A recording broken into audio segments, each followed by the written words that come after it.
तो स्वागत है आप सबका आपके अपने चैनल टीचर्स अड्डा पर। मैं हूं आयुष चौहान। बिहार शिक्षक भर्ती टीआरई 3.0 में वर्ग 6-8 वर्ग 9-10 के गणित के रिजल्ट की अगर मैं बात करूं, कुछ ऐसे छात्र रहे जिन्होंने दोनों ही जगह परचम लहराया और उनकी क्या स्ट्रेटेजी रही, कैसे उन्होंने किया, उसके बारे में आज जानेंगे सारा। मतलब उन्हें भी कभी ना कभी कुछ फेलियर रहा होगा, उससे वो कैसे पार आए। जो आपकी समस्या हो सकती है शायद वो उनकी भी कभी समस्या रही हो। तो उन सब चीजों को देखेंगे और डिस्कस करेंगे। आज हमारे साथ जुड़े हैं मिराज जी। वो खुद ही एक बार अपना परिचय दे देंगे तो ज्यादा बेहतर रहेगा। मिराज, अपने बारे में थोड़ा बताओ, कम शब्दों में, ज्यादा गहरा बता दो कुछ। थैंक यू सर मुझे बुलाने के लिए। मेरा नाम मोहम्मद मिराज है। बेसिकली मैं वेस्ट बंगाल और बिहार के बॉर्डर से ही हूँ। किशनगंज डिस्ट्रिक्ट के आसपास है। बहुत बढ़िया। और मेरा ऑनर्स तो वैसे फिजिक्स में है, लेकिन मैथ और फिजिक्स दोनों में पढ़ाता हूँ। फर्स्ट टाइम मैंने टीआरई 2 अटेम्प्ट किया था। 6 to 8 और 9 10 दोनों ही अटेम्प्ट किया था, पर दोनों में ही फेलियर रहा। और कितने नंबरों से रहा उस समय, क्या आए थे 6 to 8 का कट ऑफ था 80 और मेरा आया था 74। ठीक है। और 9 10 में कट ऑफ था 94 और मेरा आया था 83। ठीक है। टीआरई 2 से ठीक पहले एक्चुअली जब एस्टेट होने वाला था, तो फर्स्ट टाइम मैं उसी टाइम पे आपका जो एक कोर्स आया था ब्रह्मास्त्र नाम से। जी, तो फर्स्ट टाइम मैं आपसे उसी टाइम पे इंट्रोड्यूस हुआ था। अच्छा अच्छा अच्छा। हाँ, मतलब उससे पहले तुम मैंने सबसे कोई वीडियो पहली देखा। बार जुड़े टीआरई 2.0 एस्टेट के टाइम पे यस, जुड़े थे? एस्टेट के टाइम पे ही, जी हाँ। तो मैंने स्टेट के टाइम पे बहुत बच्चों को अवेयर किया था कि एग्जाम दे लो, एलिजिबल हो जाओगे तो आगे वर्ग 9-10 दे पाओगे, 11-12 दे पाओगे। Yes. खैर चलो, देखो तुम्हारे जो टीआरई 2.0 का भी तुम बता रहे हो उस पे मैं वापस आऊंगा, पर पहले एक बार टीआरई 3.0 का बताओ कैसा इस बार रिजल्ट रहा। 6 to 8 में मेरा मार्क्स आया एक्चुअली। काउंट जो मैंने किया है ऑफिशियल आंसर की से, उसमें आई थिंक 94 या 95 आएगा। ठीक है। और 9 10 में 104 या 5 आएगा, ऐसा ठीक है। कुछ है। चलिए, बहुत सही। तो आपने पिछली बार, आप मतलब जो कट ऑफ थी उससे एक जगह तो आप 8-10 नंबर पीछे थे, एक जगह 5-6 नंबर पीछे थे। और यस सर। बहुत से बच्चे होते हैं जो मेरे से यही सवाल पूछ रहे होते हैं, सर 1 नंबर से रह गया, 4 नंबर से रह गया, 5 नंबर से रह गया।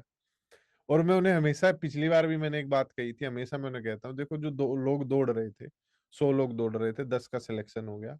आप 15वें पे रहे, 16वें पे रहे, ये मत सोचो कि आप 15वें 16वें पे रहे हो। आप अगली बार जब दौड़ होगी पहले 5-6 में आप लोग हो, क्योंकि आपके यस पास सर, बिल्कुल। एक्सपीरियंस है। और वो, तो जब फेल हुए उस समय तुम्हें कैसा लगा और उससे बाहर कैसे निकले, वो थोड़ा बताओ। फेल हुए सर। उस मोमेंट पे तो थोड़ा सा बुरा लगता है हम्म। कि नहीं हो पाया, लेकिन फिर एक होप भी था कि फिर नेक्स्ट एग्जाम आने ही वाला है, ऐसा नहीं है कि कब आएगा पता नहीं है। तो ये एक इनकरेजमेंट था कि बस एग्जाम आने ही वाला है, तो फिर अपनी तैयारी पे मैं लग जाता हूँ। ऐसा नहीं कि छूट गया तो अब कब आएगा कुछ पता नहीं है, ऐसा तो नहीं था। तो इससे एक इनकरेजमेंट मिला और मैंने अपना तैयारी जारी रखा। ठीक, मतलब वही जो तुमने 2.0 में जो तुम्हारी रणनीति थी वही रखी है, कुछ बदलाव किया था, या बस ये नहीं कि? सर, सेम था, सेम था। अगर मैं सर ऑनेस्टली बताऊं तो मैंने बस आपका कोर्स लिया और आपका ही जो फर्स्ट एडिशन बुक था हिंदी वाला, बस उसको पढ़ाया। एक्चुअली मैं ट्यूशन भी पढ़ाता हूँ ना, तो उससे मुझे क्या है कि काफ़ी बेनिफिट मिलता है। ठीक है। सारे चीज़ें ऑलरेडी रिवाइज रहते हैं, बस कुछ फाइन ट्यून करना होता है बस। ये बहुत बारीक बारीक से पॉइंट आएंगे, ये सब क्लास व्लास में इधर उधर बताओ ना तो लोग मानते नहीं है। हम्म। जो ट्यूशन जब आप पढ़ाते हो ना, किसी स्कूल में पढ़ाते हो, देखो बनना तो आपको शिक्षक ही है। अब वो शिक्षक में आगे सरकारी शिक्षक आप जोड़ना यस चाहते हो सर। और कोई खास बदलाव होगा नहीं। मिराज जी जो आप अभी कर रहे हैं वही आगे चल यस के किसी यस सर। सरकारी स्कूल में कर रहे होंगे। तो बस शिक्षक बिल्कुल बनने सर। की जो इच्छा है ना उसे जगाओ, पढ़ाना शुरू करो। जब आप किसी चीज को बोलते हो ना, कई बार तो आप कोई कॉन्सेप्ट बच्चे को समझाते हो ना, तब आपको खुद समझ आता है। बहुत बार यस यस, बिल्कुल। मुझे इनिशियली बहुत ऐसा हुआ, जब मैंने पढ़ाना शुरू किया, बताते बताते मुझे समझ आएगी यार, इसमें तो ये वाला एंगल भी हो सकता है, ऐसे भी कर यस सर, सकते हैं। सेम मेरे साथ भी होता है। सेम तो मेरे साथ भी होता है। ये एक बच्चों को, सभी जो आगे भावी जितने भी लोग हैं जो गणित में शिक्षक खासकर बनना चाहते हैं भाई, जी। मैथ एक ऐसा प्रैक्टिकल सब्जेक्ट है, इसे जितना डे टू डे लाइफ में ले आओगे, पढ़ाना शुरू कर दो। ठीक, यस सर। ये हो गया। और बुक की आपने चर्चा उम, करी, उस पे भी आएंगे, लेकिन जी, मैं इसे बुक सर मैं बोलना चाहूँगा कि एनसीईआरटी जो है ना सर बहुत ही इम्पोर्टेंट है। टीआरई 3 में ऐसे भी क्वेश्चन आए हैं कि एनसीईआरटी एग्ज़ाम्पल से हूबहू वही उतार दिया गया है। बिल्कुल बिल्कुल बिल्कुल यही होता भी है, और बस हम एनसीईआरटी से दूर चले जाते हैं पर। यस, और एनसीईआरटी पे फिर भरोसा, खैर चलो, क्वेश्चन एक एक वो छात्र होते हैं जो हूबहू क्वेश्चन की इंतजार में रहते हैं, जिन्हें रहता है कि वो वाले क्वेश्चन फंस गए सर। लेकिन जब आप कोई चैप्टर पढ़ते हो, जैसे कोऑर्डिनेट ज्योमेट्री है, निर्देशांक ज्यामिति है, हम जैसे भाई पेपर में 4-5 टाइप के सवाल पूछता है, हम बैच में क्या करते हैं, 6-7-8 टाइप के सवाल कर लेते हैं, थोड़ा एक्स्ट्रा कर लेते हैं। यस सर, और जब हमारा कॉन्सेप्ट जीरो से लेके एडवांस लेवल तक तैयार हो गया, अब कहीं से भी सवाल है हम कर देंगे। Yes sir. बिल्कुल, ऐसा ही है। तो तुम्हें मतलब, तुम्हें क्या लगता है कि तुम्हें कॉन्सेप्ट आते थे उससे बहुत ज्यादा हेल्प मिली, या आप प्रैक्टिस कर रहे थे बहुत ज्यादा, किस चीज का ज्यादा महत्व है? कॉन्सेप्ट तो सर कुछ नई चीज़ें आपसे भी मैं सीखा हूँ, जैसे कि फ्रैक्शन से बहुत सारे अरिथमेटिक्स को सॉल्व करना, ये एक नया चीज़ था मेरे लिए। एक्चुअली जब हम बच्चों को पढ़ाते हैं ना, तो उसमें एकेडमिक लेवल पे ज़्यादा होता है, काम प्रोसेस पे सब कुछ बनाना। शॉर्ट में कुछ अलग नज़रिए से देखना, फ्रैक्शन से आपका रेशियोज़ को सॉल्व करना, तो ये एक नया नज़रिया था। और बाकी कॉन्सेप्ट जो भी कुछ थोड़ा बहुत कमी थी, उसको मैंने आपसे पूरा किया। और फिर प्रैक्टिस तो सर बहुत ही इम्पोर्टेंट है, प्रैक्टिस करना है। तो पहला वही पायदान कि भाई, ना तो सिर्फ कॉन्सेप्ट से काम चलेगा, ना सिर्फ प्रैक्टिस से काम चलेगा, तो दोनों की लय बनानी पड़ेगी, सारे दोनों कॉन्सेप्ट्स चाहिए। पढ़ना पड़ेगा, और फिर भाई उनसे हुँ, रिलेटेड क्वेश्चंस की प्रैक्टिस करनी पड़ेगी। जैसे फ्रैक्शन वाली बात मिराज ने बिल्कुल। बताई कि ये जो बच्चे, जो आप लोग जो यूट्यूब वगैरह पे जो आप फ्रैक्शन देख रहे हो, ये उस फ्रैक्शन की हम बात नहीं कर रहे हैं, हम फ्रैक्शन की बात करते हैं कि किसी चीज के अनुपात को समझना, कि वो या तो बढ़ेगी या घटेगी, किस अनुपात में बढ़ेगी या घटेगी, वो यस, सब चीजें समझना। कि जैसे हम क्लास में, मैं हमेशा एक ही बात बोलता हूँ कि 20% बढ़ने को, अब हम सब मैथ के टीचर हैं, इसमें 20% इंक्रीज को या 20% की वृद्धि को मैं देखो अलग अलग भाषाओं पे बना देता हूँ। तेल की कीमत 20% बढ़ गई, मेरी आय तुमसे 20% अधिक है, किसी दुकानदार को 20% का लाभ हुआ, किसी व्यक्ति को जो है 2 साल के अंदर 20% ब्याज मिला, सब में तो 20% बढ़ ही रहा है। तो वो समझना बहुत जरूरी होता है। यस। ठीक। अच्छा, दूसरी चीज, तुमने एक चीज और की है, जो बहुत से बच्चे जिनके मन में डाउट रहता होगा, वर्ग 9-10 की तैयारी करें कि वर्ग 6-8 की तैयारी करें, उस पे भी थोड़ा बताओ। 6 टू 8 के लिए सर मैंने कुछ भी नहीं पढ़ा है। पूरी तैयारी मेरे 9 टू 8 की 9-10 की थी। उसी से 6 टू 8 कवर हुआ है। और रहा जो साइंस का, तो वो जो मैं पढ़ाता हूँ बस उसी से आया है। उसके लिए मैंने अलग से कुछ भी नहीं पढ़ा। ठीक ठीक।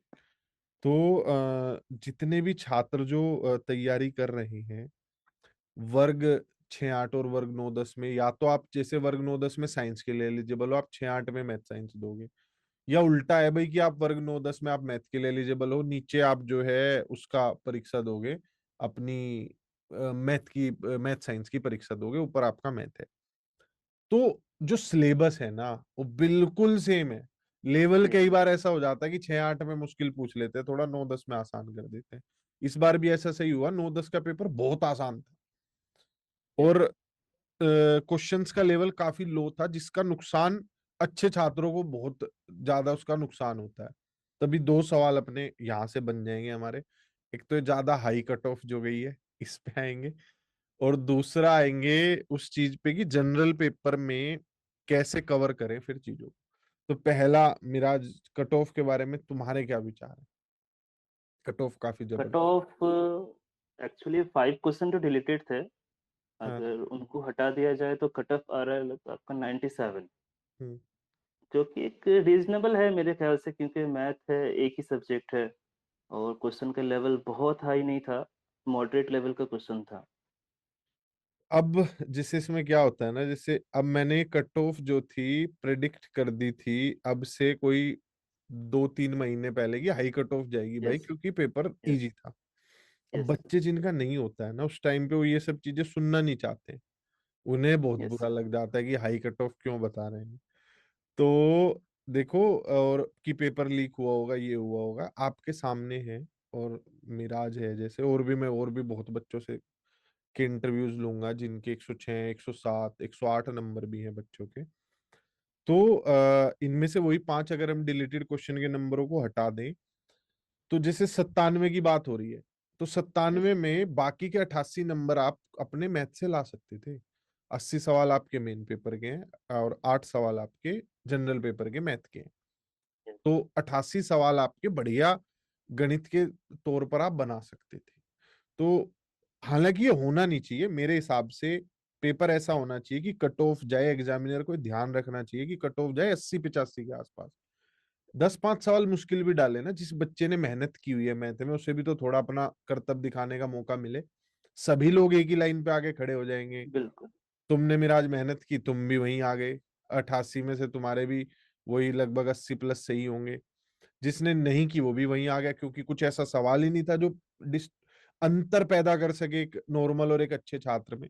तो ये होना चाहिए। दूसरी चीज, कई लोग ये कहते हैं कि सर पेपर घर आके बहुत आसान लगता है, पेपर वहां नहीं लगता। तो भाई वो सबको आसान यस लगेगा, सर, तो सबका सिलेक्शन होगा भी तो नहीं ना। 50,000 में से 2,000 का सिलेक्शन होगा। और वो यस, 2,000 को उस दिन, और 2,000 में भी जो 102 वाली कट ऑफ है, ये जनरल की कट ऑफ है। तो 50,000 में से ये वाली कट ऑफ मान लो 400 बच्चों के लिए थी, 400-500 बच्चों के लिए। तो 500 तो ऐसे खिलाड़ी मिलेंगे ही मिलेंगे भाई, जो पेपर की हवा बना के आएंगे। ये कंपटीशन इतना ज्यादा है। अब मिराज, थोड़ा सा तुम अपना जनरल पेपर का और बताओ, क्या स्ट्रेटेजी रही, कैसे किया? जनरल में सर आईएनएम मैंने सनी सर से का ही जो वीडियो है 15 वीडियो था वही मैंने पढ़ा। अच्छा, उनका पेड क्लास, क्लासेस थी। जी बिल पेड क्लासेस में, तो ठीक है। उनका क्लास मुझे इतना अच्छा लगा कि हिस्ट्री में इंटरेस्ट आने लगा। ठीक है। तो आईएनएम के लिए उससे ज़्यादा मुझे नहीं लगता कि कुछ चाहिए, ठीक वो है। सफिशिएंट है। और रहा जीके का, तो सर मैं न्यूज़ वगैरह देखते रहता हूँ, तो जीके वहाँ से मुझे हेल्प मिला है, करंट अफेयर्स स्पेशली। ठीक है। और बाकी जियोग्राफी का एज सच कुछ कंटेंट मिल नहीं रहा था, हम्म। तो उसको मैंने एनसीईआरटी से ही पढ़ा है। और रहा मैथ का, वो तो इसी से कवर हो गया। साइंस, साइंस भी एनसीईआरटी से कवर हो जाता है। ठीक है, मतलब उसके लिए तुमने कोई अलग से कोई खास क्लासेस नहीं ली? नहीं नहीं, कोई तुम्हारा खास फोकस 9-10th मैथ पे था? फोकस मैथ के मेन सब्जेक्ट पे ही था। अच्छा, ठीक है। हम्म, चलो, दूसरी जनरल पेपर का देखो, ज्यादातर भाई मेरी भी, मैंने होता भी यही है, मैं पहले भी यही बताता हूँ कि जनरल पेपर की ना होता क्या, आप बहुत जबरदस्त भी तैयारी कर लोगे ना, 3-4 नंबर का गैप पड़ सकता है। जीके एक जी ऐसी जी, चीज है, बिल्कुल आप बहुत ज्यादा उसमें घुस जाओगे कि 10 नंबर का गैप क्रिएट कर दूंगा, तो आपका सब्जेक्ट बिगड़ जाता है। और हर बार ऐसा होगा नहीं कि पेपर आसान आ जाए। तो ये एक चीज है जिसका ध्यान रखें। अच्छा चलो, कुछ अब जैसे तुमने क्लासेस वगैरह करी, क्या तुम्हें सही लगा, और क्या मतलब लगा कि ये चीज ठीक है भाई?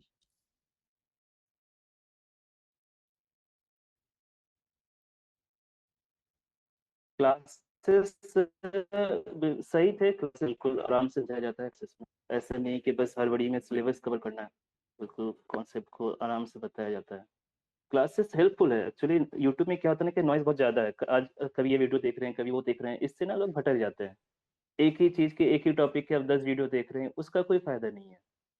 आपको बस अपना कॉन्सेप्ट एक वीडियो से क्लियर कर लीजिए, फिर अपना प्रैक्टिस करते रहिए, ये ज्यादा हेल्पफुल बच्चों को, कई बच्चों को ही रहता है ना कि जब ये सारी चीजें यूट्यूब पे हैं तो पेड में क्यों जाना। और पेड कोर्सेज कोई ऐसे खास वो तो दो है नहीं, कि जब टीजीटी पीजीटी की मुझे खूब ध्यान है, जब हम पढ़ते थे तो 20-20, 25-25 हजार फीस ले लेते थे लोग बाग एक सब्जेक्ट की। है। और बिल्कुल जनरल पेपर की अलग लेते थे। तो अब फीस कितनी है? अब 1,500-2,000 फीस होती है। 2,500-3,000 में तो आप पूरे एक साल पढ़ लो। और अगर आप वो मान लिया आप महीने के 300 रुपए दे के घर पे बैठ के पढ़ सकते हो। तो जैसे तुमने बात की कि सनी सर की इंडियन नेशनल मूवमेंट देख ली, 15 वीडियोस देख ली, मेरा कोर्स देख लिया, वो ऐसी चीजें हैं कि उन्हें पढ़ के खुद भी पढ़ाना शुरू कर दोगे ना, तो जी, उससे ज्यादा तो कमा लोगे तुम। मैं तो हमेशा कहता हूँ, मेरी क्लास कर रहे हो इतने अच्छे से पढ़ लो कि तुम कल को जाके अपना भी बिल्कुल काम कर बिल्कुल। सको, कि पढ़ा भी सको। और ये ऐसा है ना कि सर एक ही बार इनको सिंसियरली देखना है, एक बार अगर आप अच्छे से कंप्लीट कर लेते हैं, दोबारा देखने की जरूरत नहीं है, बस आपको प्रैक्टिस करते जाना है। ठीक ठीक, बिल्कुल सही। अच्छा, जो तुमने मेरी पहली बुक ली थी हिंदी वाली, जिसमें 2 ही लेवल होते थे, यस सर। उसके बाद मैंने एक डिफिकल्टी यस सर। लेवल भी ऐड किया था, उससे कुछ यस हेल्प सर। मिली? हेल्प मिली, बस मुझे थोड़ा-सा लैंग्वेज में प्रॉब्लम था, जो मैंने आपसे बात भी की थी कि कि हिंदी इंग्लिश में में? मैं कंफर्टेबल है, इंग्लिश में तो मुझे जितना हो पाया वो मैंने किया, ठीक, ठीक, और अच्छा खासा रहा वो, उसका लेवल बहुत अच्छा था, और काफ़ी कॉन्सेप्ट क्लियर हुआ उससे। ठीक, ठीक। तो मिराज, काफी सारी चीजें जानी हमने, समझी आपसे। और अब एक क्या है कि जो बच्चे अभी फेल हुए, उन्हें क्या तुम्हारी तरफ से सलाह होगी टीआरई 4.0 के लिए? दिमाग से नहीं हुआ है। एक्चुअली सर एग्ज़ाम में होता क्या है ना कि सिली मिस्टेक्स बहुत ज़्यादा होते हैं। होती है, होती है। मेरे भी 5-6 क्वेश्चन ऐसे हैं कि घर आके देखता हूँ कि ये मैं कैसे गलत कर आया। तो इन सिली मिस्टेक्स को थोड़ा-थोड़ा मतलब कवर करना है, बहुत माइल्डली शांत दिमाग से एग्ज़ाम देना है। और रही बात तैयारी की, तो पहले अपने लूप होल्स को जानना पड़ेगा कि आप क्या जानते हैं और क्या नहीं जानते हैं। आप जो नहीं जानते हैं उसको कवर कीजिए। आपका जो भी जो भी टीचर आपको क्लास समझ जाता है वो करके कवर कीजिए, और प्रैक्टिस ज़रूर करना है, बहुत ज़्यादा प्रैक्टिस करना है। और सिर्फ़ हम्म, वीडियो के चक्कर में नहीं, बहुत लोग क्या होते हैं ना कि सिर्फ़ वीडियो के चक्कर में रह जाते हैं। एक ही टॉपिक बार-बार देखते रहते हैं। वीडियो क्या है सर, एक बार देखे तो सही है, बार-बार देखने से वो कुछ एंटरटेनमेंट जैसा बन जाता है, बस टाइम पास कर रहे हैं। उससे नहीं होने वाला, मैथ बिल्कुल अपने हाथ से बनाना है। ये मैं तो कहता कहता थक जाता हूँ। मैं तुमने क्लास में, मैंने कितनी बार कहा होगा कि एक टीचर का रोल 10% ही है, 90% आपका रोल है। आपकी वजह जी, से सिलेक्शन होगा, नहीं होगा तो आपकी वजह से नहीं होगा। प्लस ये जो चीज मिराज ने भी कही, भाई पेपर, जिस पेपर में आप फेल हो गए हैं ना, उस पेपर को अपने सामने रखो, उसका विश्लेषण करो कि मैंने क्या सही किया, क्या गलत किया, क्या मैं बदलाव कर सकता था। अगर अपनी गलतियों से ना, कई बार आदमी क्या होता है, छिपता है, डरता है उन्हें देखने से, और सोचता है कि नहीं ऐसे ही रहना तो आगे मेहनत कर लूंगा। नहीं, उनमें जाओ। इतिहास में वापस जब तक नहीं जाओगे तब तक भविष्य नहीं बिल्कुल। बदल सकते हो। तो मिराज जी, शुभकामनाएं आपको। और अब आगे की नौकरी बढ़िया तरीके से हो। Thank you sir. भविष्य के लिए आपने क्या सोचा, मतलब कुछ आगे की तैयारी है, वर्ग 11-12 या कुछ और सोचा हो? एक्चुअली मैं अभी पीजी नहीं कर पाया हूँ, तो मुझे पीजी करना है पहले। ठीक है। उसके बाद फिर मैं नेट वगैरह के लिए, असिस्टेंट प्रोफेसर के लिए देखना चाहूँगा। बहुत बढ़िया, बहुत बढ़िया। तो पीजी क्या है कि मैथ्स वगैरह में अगर आप करते हो तो फिर सीएसआईआर नेट की तरफ आपको जाना यस। पड़ेगा। यस। और जैसा आपने कहा आपको हिस्ट्री में इंटरेस्ट भी आ रहा है, तो कोई भी इंटरेस्टेड सब्जेक्ट आप ह्यूमैनिटीज का भी पकड़ सकते हो अगर आप यूजीसी नेट देना चाहते हो तो। ओके। तो ठीक है मिराज जी, धन्यवाद। ओके। और थैंक यू सर। तो भाई, बाकी के स्टूडेंट्स के लिए ये आपको कैसा लगा, कैसा रहा ये इंटरेक्शन, थोड़ा सा और बताओ कि और आप क्या सवाल चाहते हो, ताकि अगले इंटरव्यूज में मैं वो सवाल डाल सकूं, वो बातें पूछ सकूं। शायद कुछ बातें हमारी पूछनी रह गई होंगी, तो फिर किसी और से बात करेंगे और छात्रों को लाते रहेंगे जिन्होंने अपनी पुरानी जो है विफलताओं को एक तरफ रख के, और बढ़िया धैर्य के साथ, संयम के साथ, अपने माइंड पे वो चीज हावी ही नहीं होने दी, तब जाकर सफलता हासिल की है। तो ऐसी और भी सफलता की कहानी आप तक लाएंगे। धन्यवाद Miraj ji. Thank you sir. Thank you. ठीक। कृति जी, बंद कर दो। और मिराज जी, और बताओ आप, सब सही, खुश? बढ़िया सर। आप कैसे हैं सर? मैं बहुत बढ़िया। ठीक है। कभी मैं, अभी अगर हम पटना वटना आते हैं, सेमिनार करते हैं, तो आना, मिलते हैं। ओके सर, बिल्कुल। ठीक है। वो नंबर सर आप ही का है? हाँ, जिससे मेरा आप। नंबर है, सेव ओके। कर लो। ओके, ठीक है, मैं सर और सेव कर लिया। आगे के लिए शुभकामनाएं। लगे हुँ, रहो हुँ। ऐसे ही धीरे धीरे, और कोशिश यस करो सर। अपने आस पड़ोस में 5-10 बच्चों की जिंदगी बदल सको, उन्हें बिल्कुल, सही बिल्कुल राह सर। दिखा के, सही चीज बता के। क्योंकि आज के जमाने में क्या हो गया ना, सबको सक्सेस का शॉर्टकट चाहिए। शॉर्टकट चाहिए सर, यही बात है, शॉर्टकट यूट्यूब पे सबको ट्रिक चाहिए। व्रिक देखेंगे और लगेगा कि ये जादू से हो जाएगा। मतलब हुँ, पढ़ना नहीं हुँ। चाहते उतना कि सर सवाल करवा बिल्कुल, दो, सर ये बिल्कुल। करवा दो, सर वो करवा दो। तो वो कॉन्सेप्ट से बच्चे आजकल के भागते हैं। हुँ, क्योंकि हुँ। पेन लेके सवाल करना बहुत आसान है कि हुआ तो ठीक है, नहीं हुआ तो अगले पे चलते हैं, जैसे कौन बनेगा करोड़पति खेलना है उन्हें, बिल्कुल। उसके लिए खुद को बिल्कुल, तैयार बिल्कुल। नहीं करना, तो ये चीज